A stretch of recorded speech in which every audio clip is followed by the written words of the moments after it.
বিহার নির্বাচনে জয়ের আনন্দে প্রদেশ বিজেপি কার্যালয় থেকে আয়োজিত বিজয় মিছিলে অংশ নেন মুখ্যমন্ত্রী ডক্টর মানিক সাহা সহ দলীয় নেতারা। মিছিলে দলের কর্মী সমর্থকরা উচ্ছ্বাসে অংশগ্রহণ করেন এবং নির্বাচনের সাফল্য উদযাপন করেন।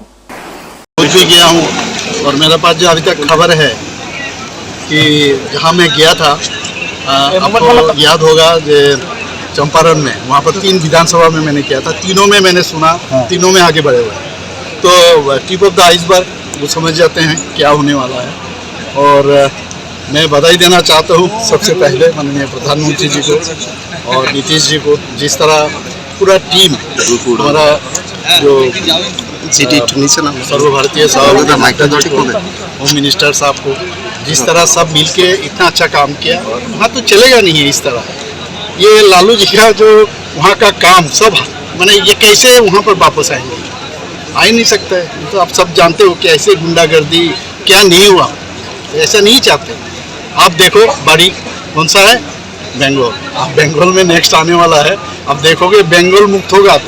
तो बिहारेर যারা আছেন তাদেরকে শুভেচ্ছা জানাবো। তারা পুনরায় ভারতীয় জনতা পার্টি এবং জেডির উপরে বিশ্বাস রেখেছেন এবং প্রধানমন্ত্রী নরেন্দ্র মোদী এবং নীতিশ কুমারের উপরে বিশ্বাস রেখে ওনারা এই রেজাল্ট দিয়েছেন।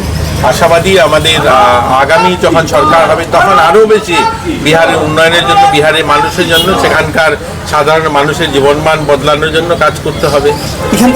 রাজ্যের বিরোধীদের কি বলবেন? বিরোধীরা তো বহুত বিরোধীদেরকে বলবো, কয়েকদিন আগেই আমাদের জিতেন বাবু, যিনি সিপিএম এর প্রমুখ নেতৃত্ব, তিনি একটা বক্তব্য বলছিলেন, শুনছিলাম যে বিহার থেকেই নাকি শুরু হবে বিজেপির বিদায় যাত্রা। তো আজকের রেজাল্ট ওনারা দেখেছেন, ওনারাই সেটাতে অনুমান করতে পারছেন যে গোটা দেশে কিভাবে বিজেপির পক্ষে রয়েছে, মানুষ কিভাবে সমর্থন যোগাচ্ছে। এখানে মিথ্যাচার বা এখানে মানুষকে ভুল বোঝানো, কিছু কুৎসা ওঠানো ছাড়া ওনাদের তো আর কিছু নেই। এগুলো নিয়ে তো আর মানুষের সমর্থন আদায় করা যায় না। মানুষের সমর্থন আদায় করতে গেলে কাজ করতে হবে, মানুষের কাছে যেতে হবে, মানুষের ভালোবাসা আদায় করতে হবে, যেটা ভারতীয় জনতা পার্টি বিহার বা হরিয়ানা অন্যান্য রাজ্যগুলোতে দেখিয়েছে।